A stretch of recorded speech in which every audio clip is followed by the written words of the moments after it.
Mathilde Dupré, Alain Grandjean, merci beaucoup d'avoir accepté de participer à cette table ronde. Mathilde Dupré, vous êtes co-directrice de l'Institut Veblen, et Alain Grandjean, vous êtes président de la Fondation Nicolas Hulot, membre du Haut Conseil sur le climat, dont on a beaucoup parlé aujourd'hui. Et justement, on peut commencer par ça, c'est-à-dire revenir à la présentation de Corinne Lequéré ce matin, dont vous connaissiez déjà bien avant tous les arguments. Mais si on revient sur ça, quelle est votre réaction? Est-ce que c'est de dire finalement, dans un débat public qui prend assez peu en compte la question de ces émissions territoriales, de ces émissions importées, alors que c'est essentiel, est-ce que la solution c'est de relocaliser une partie de l'industrie en France? Est-ce qu'on peut le faire? Et qu'est-ce qu'il faudrait faire?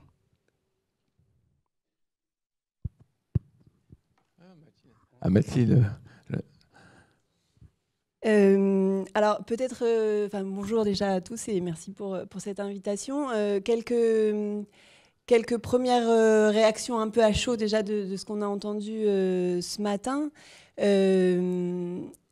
La première chose que je voulais dire, c'est que je trouvais la première présentation quand même très optimiste sur la question du découplage. Et je voulais rappeler qu'il y a par exemple une petite note qui a été publiée par l'Agence environnementale européenne au début de l'année, qui nous invite à regarder le découplage, mais pas seulement sous l'angle carbone, sous les autres angles, donc l'empreinte matière aussi, et qui est beaucoup plus réservée, et notamment qui dit qu'il n'y a pas de consensus aujourd'hui sur la possibilité d'un découplage, que le découplage semble même peu probable, et donc on n'a pas observé jusqu'à maintenant de décorrélation entre le PIB et l'empreinte environnementale dans les quelconques exemples qui puissent exister. Donc ça, c'était une première précaution pour dire que voilà, là aujourd'hui on va parler émissions, et donc c'est ce qui a été présenté est évidemment pertinent, mais il faut quand même avoir en tête que les problèmes environnementaux qui sont liés à notre production et à notre consommation sont plus larges. Après aussi, je voulais peut-être revenir sur un élément qui est qu'on a beaucoup entendu au moment de la crise, la pandémie, le confinement, etc., beaucoup de réflexions, notamment en France, sur la relocalisation. Il y a eu des déclarations très fortes du président de la République sur le fait qu'il fallait reprendre le contrôle dans un certain nombre de domaines stratégiques. Il y a eu des sondages qui disaient que 9 Français sur 10 étaient favorables au fait de relocaliser l'industrie, d'avoir une autonomie accrue en matière agricole.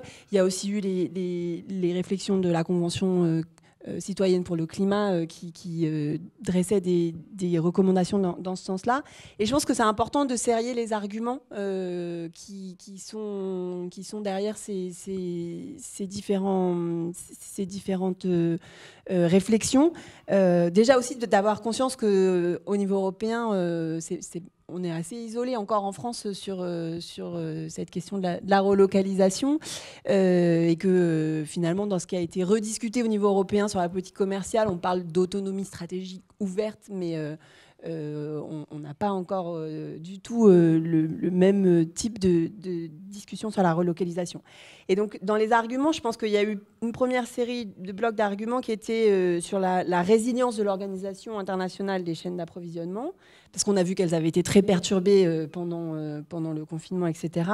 Et on nous a alerté sur le fait que voilà, il y aurait certainement des événements extrêmes qui pourraient se multiplier à l'avenir, et que donc avoir des chaînes d'approvisionnement complètement, des chaînes de valeur mondiale complètement éclatées, en flux tendu, etc., ça pouvait être un vecteur de fragilité. Donc il fallait mieux les maîtriser, les rendre plus transparentes, éventuellement les raccourcir, les décomplexifier, simplement diversifier les sources d'approvisionnement géographique, nous disent certains économistes, ça suffirait. On pourrait aussi dire, au-delà de la diversification géographique, ça pourrait aussi être de la diversification à l'égard d'un certain nombre d'acteurs économiques qui sont très concentrés dans certains secteurs. Et donc peut-être poursuivre une forme de régionalisation de l'activité économique et du commerce qu'on a quand même pu aussi observer ces dernières années. Après, il y a un deuxième bloc d'arguments qui est l'enjeu d'autonomie stratégique. Et là, de tout temps, on a eu des préoccupations avec une intervention forte de l'État dans des secteurs clés comme la sécurité, l'énergie. Et donc, la crise a ouvert les discussions sur d'autres secteurs d'activité comme la santé, le numérique ou l'alimentaire. Donc ça, c'est un autre volet, enfin un autre bloc d'arguments. Ensuite, il y a l'argument très fort, celui du Made in France sur l'emploi. Où là, effectivement, on a vu quand même aussi que, historiquement, on a un certain nombre d'économistes qui avaient finalement une forme d'indifférence au fait que les emplois industriels seraient appelés à se réduire très fortement dans les pays les plus riches et au bénéfice d'emplois tertiaires et que...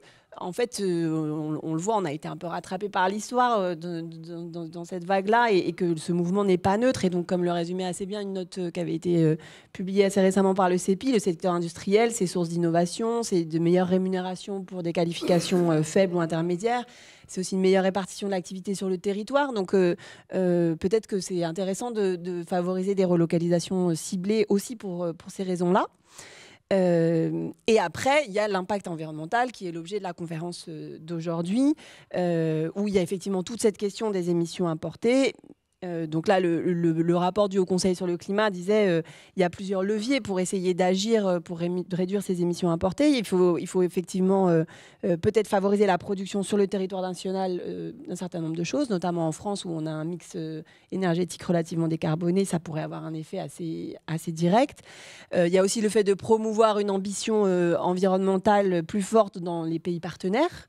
Et le fait d'augmenter la part de l'empreinte carbone qui viendrait de pays dans lesquels il y a des politiques nationales de décarbonation qui sont fortes. C'était le graphique que montrait aussi dans la première présentation très bien qu'aujourd'hui, il y a une grosse partie des premiers pays partenaires d'où on importe qui n'ont pas de politique équivalente. Donc c'est là le plus gros gap.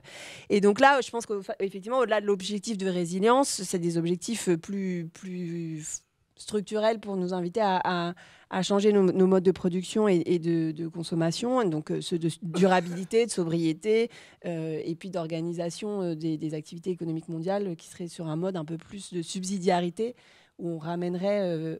et je pense qu'il y a des croisements entre ces préoccupations qui sont assez forts, notamment parce qu'entre emploi et environnement, on l'a vu, pour que si du fait de la transition et de la transformation de nos économies, il y a des emplois qui sont amenés à disparaître, il faut aussi travailler sur le volet emploi pour promouvoir l'acceptabilité sociale de la transition. Donc là, c'est des interactions qui sont évidentes.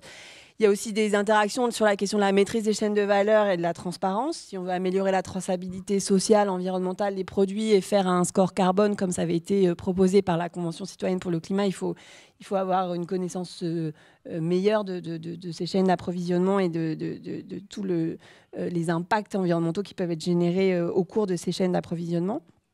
Et après, il y a des outils communs à mobiliser, par exemple, pour tout ce qui était secteur stratégique, comme je l'ai nommé tout à l'heure, notamment la sécurité et l'énergie, on a su justifier une intervention de l'État très, très forte sur le filtrage des investissements étrangers, sur les aides ciblées, sur les leviers dans la commande publique, des mesures réglementaires, dans certains cas des rétablissements de droits de douane ou de constitution de stock, enfin des choses qui justifient une intervention publique très forte, ce qu'on n'a pas du tout gardé pour l'ensemble des secteurs. Et donc ça pourrait amener à réutiliser ce type d'outils dans des secteurs pour lesquels on veut favoriser de l'industrie et de la relocalisation d'activités en France. Merci. Une bonne table ronde part d'une question mal posée. Il s'agit d'abord de montrer pourquoi elle est mal posée, de la déconstruire. Donc, ce que vous avez parlé de vrai. Mais il n'empêche que le problème, c'est que le débat public va s'organiser autour de cette question-là. C'est pour ça qu'on l'avait quand même retenu pour mettre les pieds dans le plat en quelque sorte. Donc, Alain, ça peut être aussi rebondir directement, si vient de dire Mathilde, si la première question n'est pas la bonne. Je vais revenir sur le lien avec ce qu'a dit Corinne Lecquéré et puis un petit peu développer. Il y a un point qui, moi, m'a toujours marqué dans les travaux du Haut Conseil pour le climat, c'est qu'on s'aperçoit qu'il y a des politiques climatiques.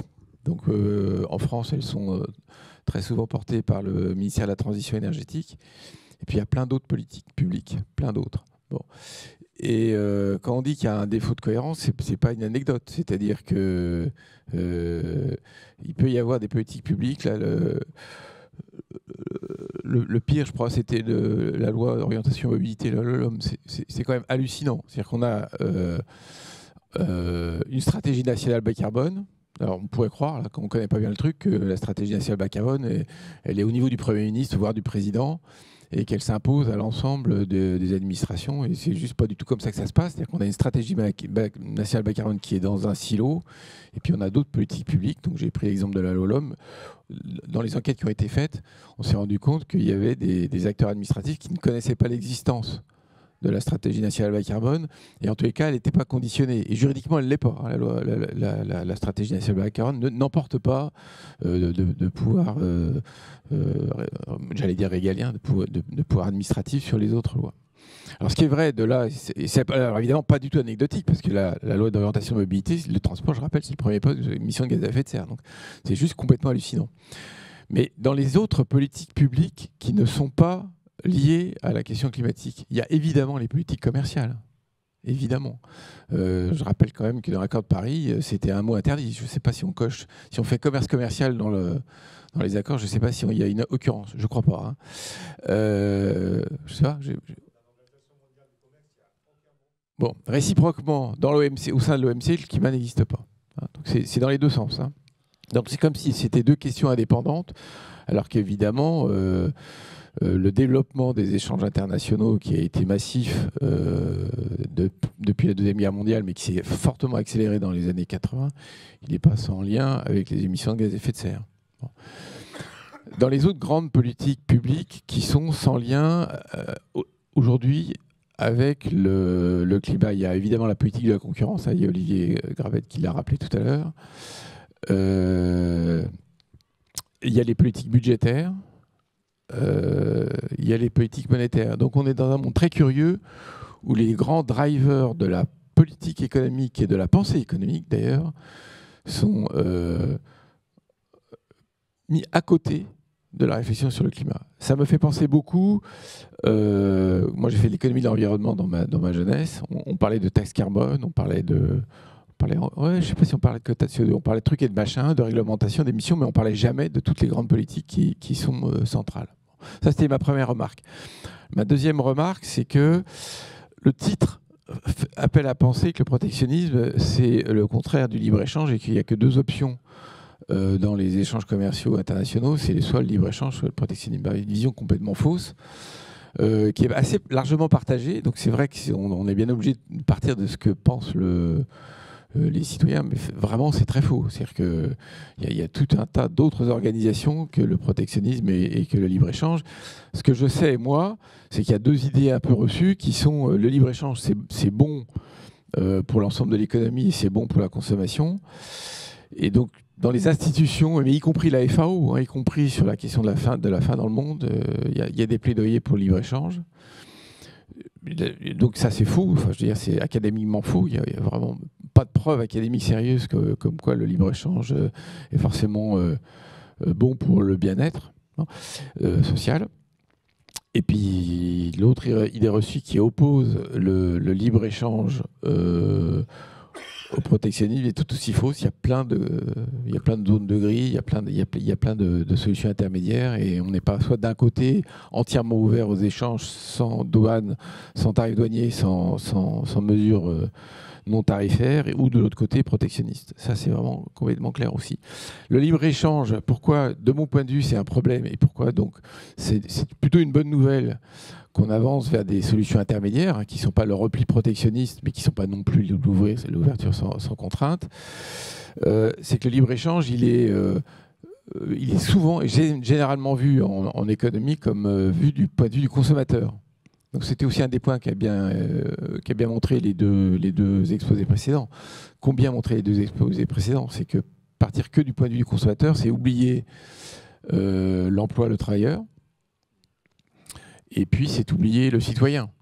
Donc, si il y a précisément des replis identitaires et s'il y a des replis de tensions fortes, ça peut être peut-être aussi à cause de cet oubli dans les grandes politiques publiques dont j'ai parlé. Bon, donc je conclus.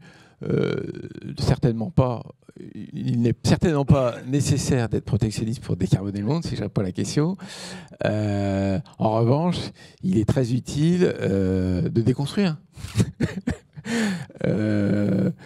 nos grandes politiques publiques. Et là, quand on parle des politiques commerciales, on parlera de celle-là pendant quelques minutes, mais il y en a plein d'autres où il est vraiment important de déconstruire. Merci pour me faciliter la tâche d'animation. C'est le but du jeu. Alors, il y a deux manières de prendre les choses. On peut, et qu'il faut faire, il y a ce travail conceptuel qui fait tomber, on l'a vu tout à l'heure, sur les 1% les plus riches, en montrant comment la question était mal formulée. Et il y a un autre travail qui est de dire, finalement, pour résister à cette manière de, d'économiser en complexité, qui est celle du débat public, est-ce qu'on peut choisir un indicateur, un chiffre, et on va tout organiser à partir d'un élément qui va faire de levier. Donc, je pose la question suivante. Admettons que l'on fasse passer la part de l'industrie dans le PIB français de ce qu'elle est aujourd'hui, qui est à peu près 10%, je crois, à 18%, ou ce que c'était avant que Nicolas Sarkozy arrive au pouvoir. Est-ce qu'on aura fait un progrès en termes environnementaux ou pas? Ou est-ce que c'est encore une fois mal posé? Encore une fois, tout dépend quelle industrie, avec quel processus de procédé de fabrication, etc. Ce sur quoi moi je voulais rebondir, c'est qu'aujourd'hui, on a même vu une forme parce qu'on mentionnait l'accord de Paris et le commerce, on a même vu une forme de hiérarchisation en fait des objectifs, puisque l'Union européenne avait donné mandat à ses négociateurs de ne prendre aucun engagement dans l'accord de Paris qui pourrait avoir un impact négatif sur le commerce. Donc ça montre que jusqu'à maintenant, les efforts auxquels on était prêt à consentir pour lutter contre le changement climatique ne devaient pas remettre en cause l'organisation des activités internationales et la façon dont on produit et on consomme aujourd'hui à l'échelle internationale. Donc ça, c'est un premier point. Ensuite, parce que c'est un point qui m'intéresse énormément. Est-ce qu'on est dans un libre-échange véritable aujourd'hui? C'est une autre question. Il y a un chercheur qui a publié une étude en 2020 qui montre le biais environnemental de la politique commerciale et qui dit qu'en fait, dans la plupart des pays, les droits de douane et les barrières non tarifaires au commerce sont nettement moins élevés pour les industries polluantes, celles qui émettent le plus de CO2, que pour les industries propres. Et en fait, si on regarde du coup ces règles commerciales, elles génèrent une forme de subvention mondiale implicite aux émissions de CO2 de biens échangés au niveau international à hauteur de plusieurs centaines de millions de dollars par an, qui serait supérieure aux subventions annuelles qui sont allouées aux énergies fossiles. Donc là, on voit qu'on a une politique commerciale aujourd'hui qui est loin d'être un libre-échange complet, puisqu'il reste un certain nombre de barrières dans un certain nombre de domaines, et en plus on aurait des barrières plus élevées pour les biens les meilleurs pour l'environnement et à contrario des barrières plus faibles pour les biens les plus intensifs en carbone. Donc on voit que là on a un vrai frein et sur lequel il faut travailler. Et ce qui m'amène à dire qu'en plus, on a du mal aujourd'hui à travailler sur ces politiques-là, et on le fait beaucoup avec la FNH ensemble, l'Institut Veblen et la FNH depuis 5-6 ans, et on voit le débat évoluer, mais c'est encore difficile. Il a beaucoup évolué en France. Le gouvernement s'est emparé de certaines de ces questions pour les inscrire dans le Green Deal au niveau européen, etc. Mais ça reste très difficile. Donc il y a encore quelques années, Acevedo, qui était l'ancien secrétaire général de l'OMC, avait dit j'entends beaucoup dire qu'il pourrait y avoir un impact sur le climat du commerce international, mais j'ai vu aucune étude qui me montrait ça, et je n'y crois pas vraiment. Donc voilà d'où on part. Et encore hier, à une conférence qui était organisée par le ministre du Commerce en France, et où il y avait une représentante de la Direction générale du commerce de la Commission européenne, on parlait déforestation importée, puisqu'on en a parlé tout à l'heure. C'est un point très très important qui n'est même pas comptabilisé dans les émissions importées, donc qui est pourtant un axe par lequel notre notre consommation a un impact fort sur le changement climatique. Et elle disait, je ne vois pas le lien entre déforestation importée et commerce. Et finalement, la déforestation, c'est un problème de politique nationale. Donc, s'il y a de la déforestation au Brésil, ce serait parce que le gouvernement brésilien prend les mauvaises décisions par rapport à ces questions-là. Mais l'Union européenne n'aurait pas à s'en préoccuper. Donc, c'est à la fois déjà très surprenant parce que l'Union européenne est censée mettre sur la table mi-novembre une proposition législative sur la déforestation importée. Donc, c'est que, heureusement, au-delà de la DG Trade, le problème a quand même été largement identifié. Mais c'est aussi important parce qu'aujourd'hui, un des accords dont on parle beaucoup dans la politique commerciale européenne, c'est l'accord Mercosur-Union européenne qui, basiquement, prévoit d'augmenter les importations de produits agricoles issus du Mercosur, et notamment, par exemple, la viande de bœuf. Et en échange, nous, on vendra plus de voitures, indépendamment d'ailleurs, et de produits chimiques notamment, et des pesticides, indépendamment de tous critères environnementaux.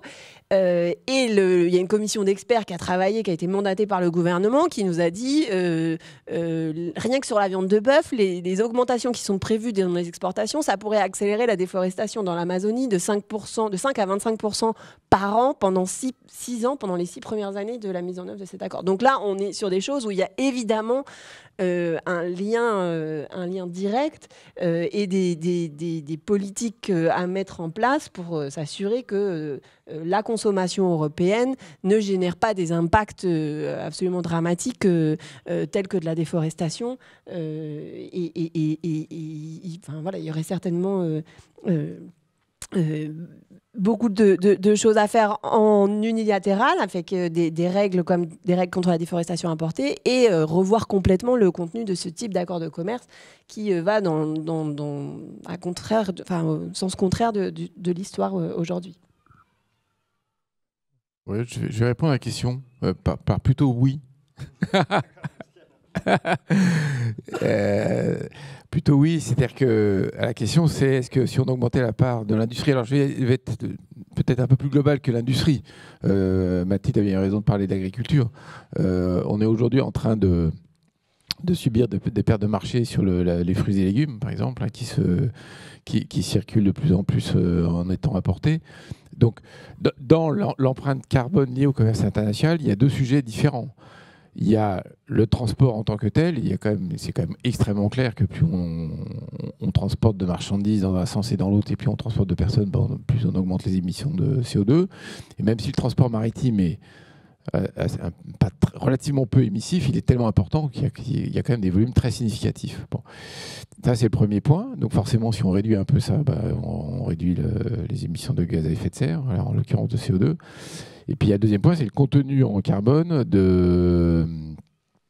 des produits qui sont importés, avec la double dimension sur laquelle Mathilde aussi a réinsisté, qui sont le contenu en carbone en termes d'émissions et le contenu en carbone qui est mal compté aujourd'hui, pour les raisons que Corinne Leclerc a expliquées, en termes de destruction de puits. Alors là, de ce point de vue, ce qui compte, c'est ce qui a été dit par Corinne Leclerc tout à l'heure, c'est-à-dire qu'il y a des différentiels très importants en termes d'émissions, et alors, ils sont soit entre la France, puisqu'on parle de la France ici, et d'autres pays, soit entre l'Europe et d'autres pays. Alors, si je prends un exemple très concret, puisqu'on va parler d'automobile aujourd'hui, les batteries, la fabrication de batteries, elle est beaucoup plus bas carbone en France qu'en Pologne, et elle est beaucoup plus basse en Europe en moyenne qu'en Chine. Donc, si on investit dans la construction d'usines, et c'est ce qu'on est en train de faire, de batteries en France, c'est sûr que c'est bon pour l'emploi en France, c'est sûr que c'est bon pour l'empreinte carbone globale. C'est peut-être pas très bon pour les émissions territoriales françaises, puisqu'on va les augmenter un peu. Et c'est bien pour ça que Corinne a eu raison de dire qu'il est important de communiquer, de développer, d'avancer sur cette empreinte carbone, parce que c'est un peu trop facile dans l'autre sens de réduire ses émissions territoriales en fourguant sa merde, excusez-moi, on est enregistré, ses émissions chez les tiers. Et puis après, on est content, on a caché la poussière. Enfin, c'est comme un vieux truc européen. Hein. Excusez-moi de faire l'historien, que j'ai un peu honte de parler d'histoire, mais il me semble quand même qu'on a passé beaucoup de temps à cacher nos pollutions de l'autre côté. Bon, j'ai pris l'exemple de la batterie, donc ça veut dire qu'il y a quelques cas assez évidents. L'élevage, puisqu'on a fait une étude sur l'élevage, c'est clair aussi. C'est quand même clair qu'un élevage bien organisé, bien foutu, de qualité en France à l'herbe, il est bien meilleur en termes de carbone que ce qu'on importe quand on vient du Brésil. Donc il faut regarder un peu au cas par cas. Donc, mais moi, j'ai assez confiance dans le fait qu'il y a de la marge et qu'il y a pas mal de cas, de figures dans lesquels le rapatriement un peu bien conduit va être bon sur à peu près, va cocher toutes les cases. Il y a une case qui ne va pas cocher forcément, c'est la compétitivité. Parce que si on fait comme ça aujourd'hui, et bon, à nouveau, on va parler de l'industrie automobile, hein, si l'industrie automobile a dégagé une centaine de milliers d'emplois dans les 10 dernières années, c'est bien pour des enjeux apparemment de compétitivité. Donc ça veut dire que de toute façon, je pense qu'on est rentré dans l'âge des politiques industrielles, des politiques un peu de planification, avec plusieurs critères. Il y a le carbone. Mathilde a aussi dit qu'il y a tout n'est pas dans le carbone. Hein. Il y a évidemment d'autres sujets environnementaux. Mais donc avec des accompagnements de politiques d'ensemble, je suis sûr que on va améliorer. Et non seulement je suis sûr qu'on va améliorer, mais je suis sûr qu'il le faut. C'est-à-dire que si on ne le fait pas et si on laisse les instruments de politique actuels fonctionner tout seuls, il y a assez peu de chances qu'on atteigne nos objectifs qui sont très très ambitieux et qui nécessitent des remises en cause très profondes. Il y a deux sujets qui surgissent. Il y a la question des normes, parce que c'était votre scepticisme par rapport aux questions du commerce international, enfin, en montrant comment on pouvait avoir des normes qui soient complètement découplées par rapport à un certain nombre d'objectifs. Donc si on relocalise, est-ce qu'on a aujourd'hui des normes qui permettent d'être assuré qu'on n'a pas qu'on n'a pas une industrie qui sera justement qui sera pas tout à fait à la hauteur en termes d'objectifs environnementaux, hein. D'ailleurs, le protectionnisme, historiquement, quand il fonctionnait dans l'Empire colonial, ça servait à écouler dans l'Empire colonial et pour une meilleure qualité, à les vendre plus cher. Donc c'était bien, ça n'avait pas un effet positif, sauf pour les industriels français qui pouvaient écouler leurs marchandises, et on ne donnera pas de nom. La deuxième chose qui se passe sur la question de la compétitivité, c'est qu'on a l'opposition protectionnisme libre-échange qui a été mise en place, mais il y a d'autres théories économiques qui sont antérieures. On peut penser au mercantilisme qui disait finalement il faut essayer d'importer, qu'on garde les richesses du pays, notamment l'or, les matières premières dans le pays. On a on a des exportations de pointe, le luxe, les manufactures, pour prendre l'argent des autres qui va rentrer. Donc, qu'est-ce que c'est, si on dépasse c'est mes deux questions, si on dépasse cette alternative, comment est-ce qu'on peut commencer à nommer ça, et en laissant de côté le mot protectionniste, peut-être ? Déjà, sur la question du mot protectionnisme, effectivement, il fait très peur. Donc, c'est déjà presque la fin de la discussion quand on est au niveau européen et que ce mot-là est prononcé. Après, s'il s'agit d'admettre qu'il y a des limites à poser au libre-échange pour protéger l'environnement et respecter les droits humains, je pense qu'on doit pouvoir assumer ce mot de façon très, très claire. Et en tout cas, c'est ce qu'on fait dans un certain nombre de propositions qu'on a publiées ensemble avec la Fondation Nicolas Hulot.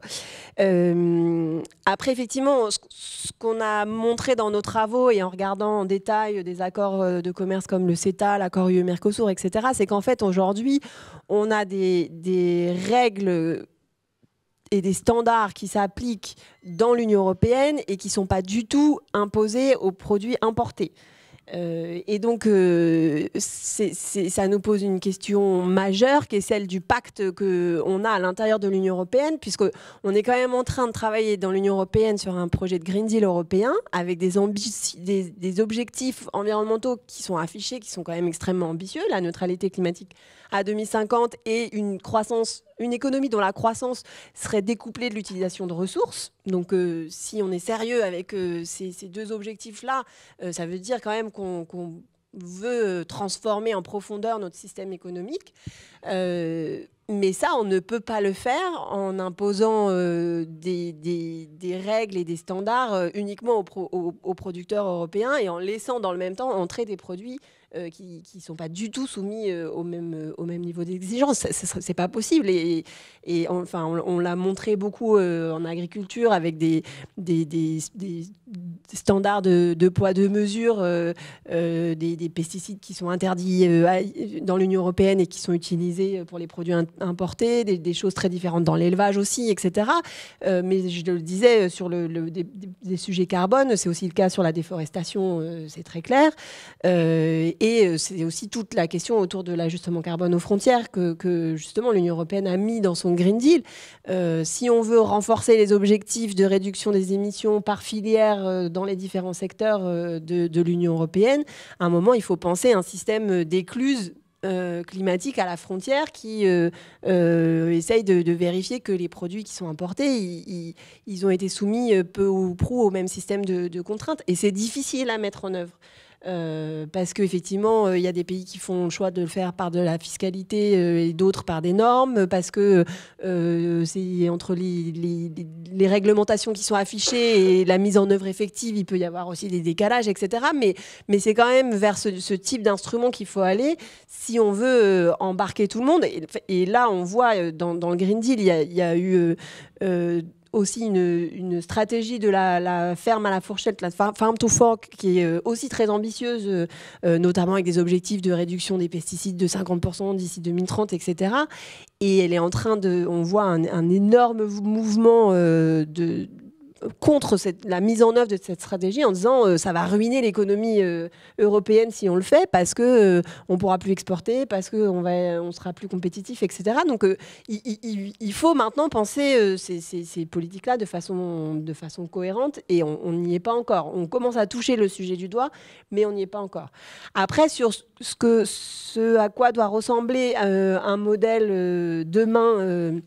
Je pense que dans le domaine de l'agriculture, on commence à avoir une image assez précise quand on parle agroécologie, circuit court, etc. Et donc ça voudrait dire qu'on aurait des échanges internationaux qui seraient peut-être surtout réservés aux produits qui ne poussent que sous certaines latitudes et pour lesquels il faudrait que la valeur ajoutée de la transformation, etc., soit d'ailleurs davantage dans les pays de production qui sont souvent des pays en développement, ou alors pour des productions de luxe type le vin, le fromage, etc.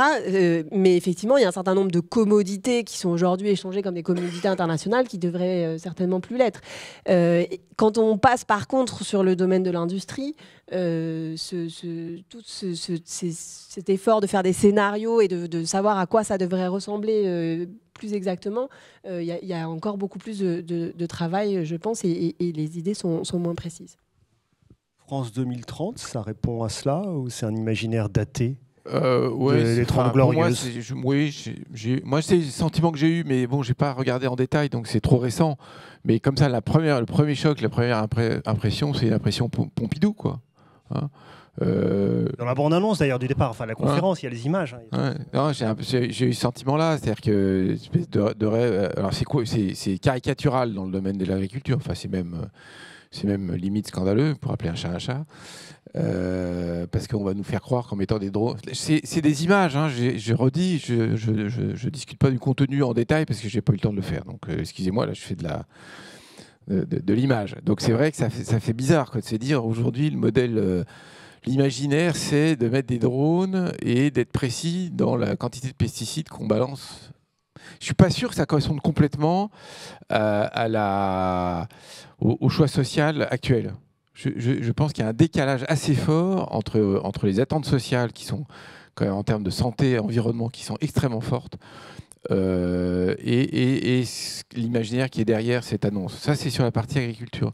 Sur le reste, annoncer qu'on va mettre un peu d'argent pour renforcer la destruction des fonds marins, je ne suis pas complètement sûr que ce soit aussi une attente forte.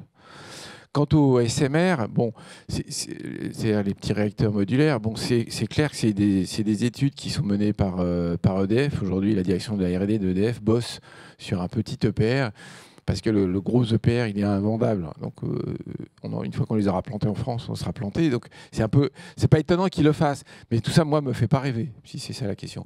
Et alors, l'autre point qui est en rebond par rapport à la question précédente, c'est que on a parlé de mercantilisme, libre-échange, protectionnisme. Cette vision-là, les images qu'elle évoque, me semblent pas être celles d'un nouvel imaginaire de nos relations internationales. Alors, il y a un terme qui est pas si mauvais ça. À un moment donné, quand Nicolas Hulot l'avait lancé, je trouvais ça un tout petit peu raccourci.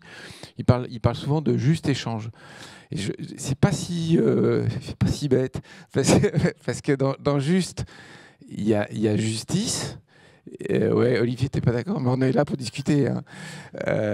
Donc, dans juste, il y a justice, et je pense qu'on a vraiment besoin, dans les échanges internationaux, de plus de justice. On part de très très loin. Tu nous as rappelé les grands épisodes coloniaux. Et si je prends à nouveau l'exemple de l'agriculture, le libre-échange en matière d'agriculture, c'est un désastre absolu. Pour les pays les plus pauvres. Ça, c'est quand même bien documenté, c'est extrêmement clair. Mettre en concurrence des machines énormes qui sont dans le coton américain, par exemple, avec les braves gens qui bossent dans les champs, c'est quand même un peu raide, quoi. Puis après, leur dire on va vous aider en vous collant les OGM, je suis pas sûr que ce soit vraiment ça l'idée, quoi. Et donc, dans juste échange, il y a justice, qui me semble être un des vecteurs clés de l'évolution du commerce international. Et puis, il y a justesse. Et il est juste au centre de la justesse de tenir compte de tout un tas de critères qui sont sociaux, environnementaux, de sorte de ne pas détruire la planète, ce qui n'est pas un choix très juste, enfin, je crois. Juste et sans, juste, ça parle beaucoup ici au Bernardin, hein, cette question, voilà, à la fois éthique, morale, spirituelle. Ça revient aussi à garder le terme échange. Aujourd'hui, on entend beaucoup dans le débat, c'est un argumentaire qui vient en partie de Pierre Charbonnier, c'est le rapport entre le territoire où on vit et le territoire dont on vit. Et l'idée qu'il faudrait réussir à faire à nouveau coïncider les deux. Ce qui veut dire, d'une certaine manière, à mettre fin aux échanges. En fait. Et là, on a d'un côté le juste échange, de l'autre côté cette image de l'écluse climatique, qui veut dire qu'on fait se passer, on fait varier un niveau. Si on va vers cette voie du juste échange par rapport à l'expérience de l'Institut que vous avez, est-ce que vous avez des exemples de combats très précis sur lesquels justement on peut faire avancer les choses vers un juste échange, en mettant de côté ce débat sur le protectionnisme, enfin voilà. Aujourd'hui, les mesures prioritaires sur lesquelles on travaille, c'est travailler sur des clauses miroirs, c'est de travailler sur le fait qu'on ait des normes équivalentes qui s'appliquent pour les produits importés et pour les produits européens. Ça paraît même fou, en fait. Enfin, quand on en parle comme ça au grand public, je pense que les consommateurs avaient même pas conscience que ce qui arrive dans leur assiette peut être complètement différent selon qui ça a été produit dans l'Union européenne ou dans un pays tiers. Et même les producteurs eux-mêmes, hein, les agriculteurs ont découvert tous ces sujets-là justement au bénéfice de tous les débats qu'il y a eu sur les accords de commerce. Donc, et pendant longtemps, on a eu une fin de non-recevoir. On nous a dit mais non, bien sûr, les produits importés respectent les normes européennes, mais respectent les normes européennes d'importation, qui ne sont pas les normes européennes de production. Et c'est sur cette réconciliation-là qu'il faut travailler. Et c'est vrai que c'est incroyable que les pays européens aient produit un certain nombre de règles sans jamais s'assurer que ça soit aussi applicable à ce qui allait entrer sur le marché européen. Donc ça, pour nous, c'est vraiment un levier très important. Il est à la fois pédagogique, il est à la fois... en plus, on travaille avec des organisations agricoles dessus et on montre une alliance un peu nouvelle entre des organisations écologistes et des organisations agricoles qui est assez féconde aussi parce que ça permet de se comprendre et d'avoir des propositions constructives. Et c'est un sujet que la France porte relativement bien dans les discussions européennes et notamment pour la présidence française de l'Union européenne. Mais c'est encore une fois, le débat est difficile à l'intérieur de l'Union européenne hier, en écoutant la représentante de la DG Trade, des fois on a l'impression d'être une réserve de d'irréductibles gaulois qui ne sont absolument pas compris quand on essaye de mettre ces sujets à l'agenda. Et c'est souvent balayé en disant, en fait, c'est parce que vous avez des intérêts défensifs commerciaux dans l'agriculture notamment que vous cherchez à promouvoir l'environnement parce que ça vous rendrait service. Donc c'est là où je pense qu'il faut être très clair sur ce qu'on cherche à faire et par exemple sur le mécanisme d'ajustement carbone aux frontières qui est aussi un élément important, c'est loin d'être le cas aujourd'hui parce que si on veut que ça marche, il faut que ce soit vraiment un instrument de politique climatique, environnementale et si on en fait un argument de compétitivité de l'industrie européenne, on va se faire retoquer cette idée-là à l'OMC dans les règles existantes.